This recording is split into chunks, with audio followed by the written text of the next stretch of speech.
একদিন রাসূলুল্লাহ সাল্লাল্লাহু আলাইহি সাল্লাম সাহাবীদের নিয়ে মজলিসে বসেছিলেন। তখন সেই মজলিসে এমন একজন লোকের কথা ওঠে যে ছিল বনি ইসরাইলের, এবং সেই লোক প্রায় 1000 মাস বা 83 বছর আল্লাহ তাআলার ইবাদতে নিয়োজিত ছিল। তখন সাহাবায়ে কেরাম কিছুটা আফসোস করেন এবং তারা বলেন যে তাদের উম্মতের আয়ু তো অনেক কম। তখন মহান আল্লাহ তাআলা একটি সূরা নাজিল করেন এবং সবাইকে জানিয়ে দেন যে একটি রাত আছে যে রাতটা 1000 মাসের চেয়ে উত্তম। وما أدراك ما ليلة القدر তুমি কি জানো সেই মর্যাদাপূর্ণ রাতটি কি?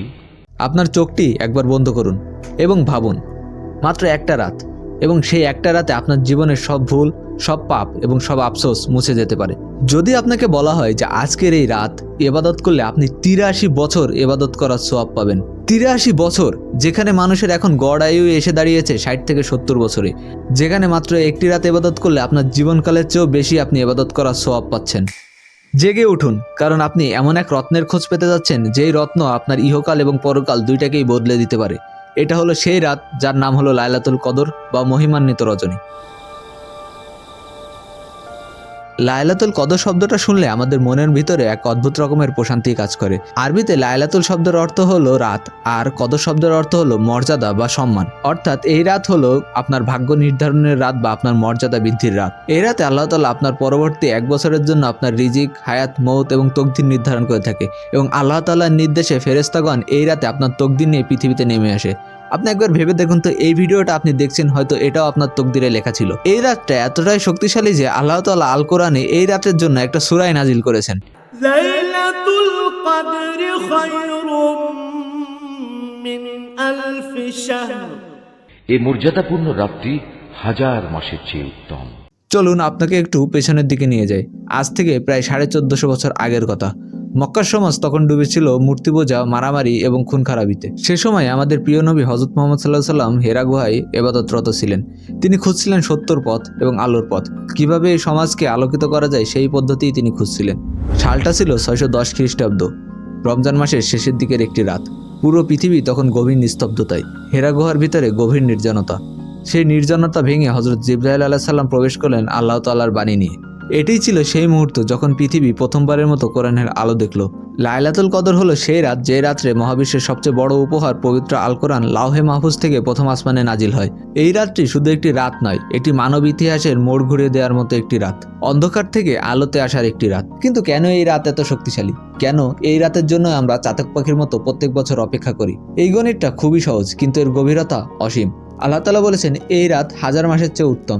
1000 মাস, আপনি যদি একবার গাণিতিকভাবে চিন্তা করেন, 1000 মাস মানে হয় 83 বছর 4 মাস। একবার একটু চিন্তা করুন, আপনি যদি এই রাতে মন থেকে একটু ইবাদত করেন, আপনার চোখে 2 ফোঁটা পানি ফেলেন, তাহলে আল্লাহ তাআলা আপনার আমল নামায় 83 বছর ইবাদত করার সওয়াব লিখে দিচ্ছেন। 83 বছর। আমরা কতজনই বা আছি যে নিশ্চিত করে বলতে পারবো আমরা 60 থেকে 80 বছর বাঁচবো? অথচ আল্লাহ তাআলা আমাদের মতো এবং অল্প হায়াতের বান্দাদের জন্য এত বড় একটি সুযোগ দিয়ে রেখেছেন, যেন আমরা অল্প সময়ে অনেক বেশি সওয়াব অর্জন করতে পারি। যেন আমরা কিয়ামতের দিন বলতে পারি যে হে আল্লাহ, আমার হায়াত হয়তো কম ছিল, কিন্তু শবে কদরের বরকতে আমরা অনেকখানি এগিয়ে গিয়েছি। এই রাত হলো আল্লাহ তাআলার পক্ষ থেকে দেওয়া একটি বোনাস বা গোল্ডেন টিকিট। এখন আমাদের কাছে একটাই প্রশ্ন থাকে, সেটা হলো যে এই শবে কদরের রাতটি আসলে কবে? আল্লাহ তাআলা তার অসীম প্রজ্ঞায় এই রাতটি আমাদের কাছ থেকে গোপন রেখেছেন, কেননা আল্লাহ তাআলা আমাদের আগ্রহ দেখতে চান। তিনি দেখতে চান যে তার কোন বান্দা সবচেয়ে বেশি কষ্ট করে এই রাতটি পেতে চায়। তবে আমাদের নবীজি সাল্লাল্লাহু আলাইহি সাল্লাম এই রাত সম্পর্কে কিছু হিন্টস আমাদেরকে দিয়ে রেখেছেন। সেটা হলো যে রমজানের শেষ দশকের বেজোড় রাতগুলোতে এই রাত তালাশ করার জন্য। এটা হতে পারে রমজানের 21, 23, 25, 27 কিংবা 29তম রমজানের রজনী। আমাদের সমাজে একটা ভুল ধারণা প্রচলিত আছে, সেটা হলো যে 27-এর রাতটি শুধুমাত্র শবে কদরের রাত। কিন্তু এই ভুল ধারণা আস্তে আস্তে কাটতে শুরু করেছে। হতে পারে আপনি 27তম রাতের জন্য অপেক্ষা করছেন, কিন্তু এই রাতটি হয়তো 25 কিংবা 23-এর রাতেই চলে গিয়েছে। এই রাতটি হলো মুমিনদের জন্য একটি অগ্নি পরীক্ষা, একটি সাধনার সময়। আপনি যদি সত্যি এই রত্ন পেতে চান, তাহলে আপনাকে এই 10টা রাত সমান গুরুত্ব দিয়ে জাগতে হবে। আপনি হয়তো ভাবছেন যে আমি কিভাবে বুঝবো আজই সেই রাত? হাদিসে এই রাতের সম্পর্কে কিছু আলামত বর্ণনা করা হয়েছে। এই রাতটি হবে অদ্ভুত রকমের শান্ত এবং স্নিগ্ধ, না গরম না ঠান্ডা।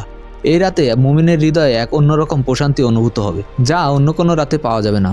মনে হবে যেন আল্লাহ তাআলার রহমত বৃষ্টির মতো ঝরছে। অনেক হাদিসে এই রাতে ঝিরিঝিরি বৃষ্টি হওয়ার কথাও বলা হয়েছে। আপনি যখন এই আলামতগুলো দেখবেন, তখন আপনি বুঝতে পারবেন যে আসমান আপনার খুবই নিকটে রয়েছে। মুসলমান হিসেবে আমাদেরকে এই রাত কিভাবে পালন করা উচিত? এই রাত কোনো উৎসবের রাত নয় যে এই রাতে আপনি গল্প করবেন এবং ভালো মন্দ খাবেন। এই রাত হলো একান্তই আপনার এবং আপনার রবের মধ্যকার রাত। উঠুন এবং আপনি জায়নামাজটা নিয়ে নির্জনতায় এবং অন্ধকারে আপনার রবের সামনে দাঁড়িয়ে পড়ুন। সবাই যখন ঘুমে অচেতন তখন আপনি জেগে উঠুন। সিজদায় গিয়ে বলুন আপনার সব কষ্টের কথা। আপনার জীবনের যত ভুল, যত পাপ, যত অবাধ্যতা সব খুলে বলুন আল্লাহ তাআলার কাছে। এই রাতে আপনি চোখের পানি ফেলে আল্লাহর কাছে ক্ষমা চান। আপনি শুধু ক্ষমা চাইছেন না, আপনি আল্লাহ তাআলার ভালোবাসার দোহাই দিয়ে ক্ষমা চাচ্ছেন। আর আপনি বিশ্বাস করুন আল্লাহ তাআলার কাছে বান্দার চোখের পানির চেয়ে প্রিয় জিনিস আর কিছুই নেই। কিন্তু আজকের এই আধুনিক যুগে আমাদের বাস্তবতাটা কি? আমরা সকলেই ব্যস্ত। আমরা সোশ্যাল মিডিয়া, চাকরি, ব্যবসা, পড়াশোনা, দুনিয়াবি চিন্তায় এতটাই ব্যস্ত যে রমজান মাস কখন আসে এবং কখন চলে যায় এটা আমরা অনেকে টেরই পাই না। আমাদের ফোকাস ঈদের শপিং আর ইফতার পার্টিতে। শবে কদরের রাতেও দেখা যায় যে আমরা মসজিদে গিয়ে অনেকে গল্প গুজবে মেতে থাকি, অনেকে ব্যস্ত থাকে ফেসবুকে স্ট্যাটাস দিতে।